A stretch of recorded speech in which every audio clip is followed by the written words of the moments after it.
Good afternoon mga kuya, dito tayo sa breeding section number 2. Ito mga kuya, ang kulay ng anak ni Vandenbroek Paborito ay puro checkered. Puro checkered yung anak niya. So yun, puro checkered yung anak. Ang lalaki na, ang bilis lumaki. Oh, grabe. Puro checkered. Ayan yung ipakita mga kuya. Puro checkered yung anak niya. Yung tatay. Vandenbroek Paborito. Emil. Ang anak la puro checkered. Dito tayo sa kabila mga kuya. Check natin kung may ano na ba sa kabila. Dito tayo sa kabila mga kuya. Ito yung ano natin. Mr. 588 X2 Yan.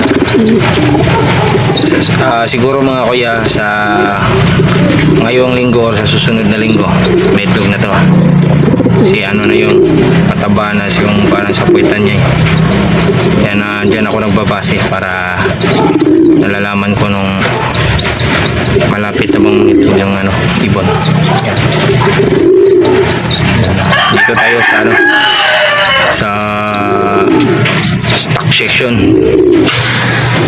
Dito naman tayo sa stock section mga kuya, hindi pa ito kinuha kasi yung batang bibigyan ko sana nito di ko pa nakita. Ito ayun, ito yung mungkak natin ano, yung yellow line natin na kak na itim.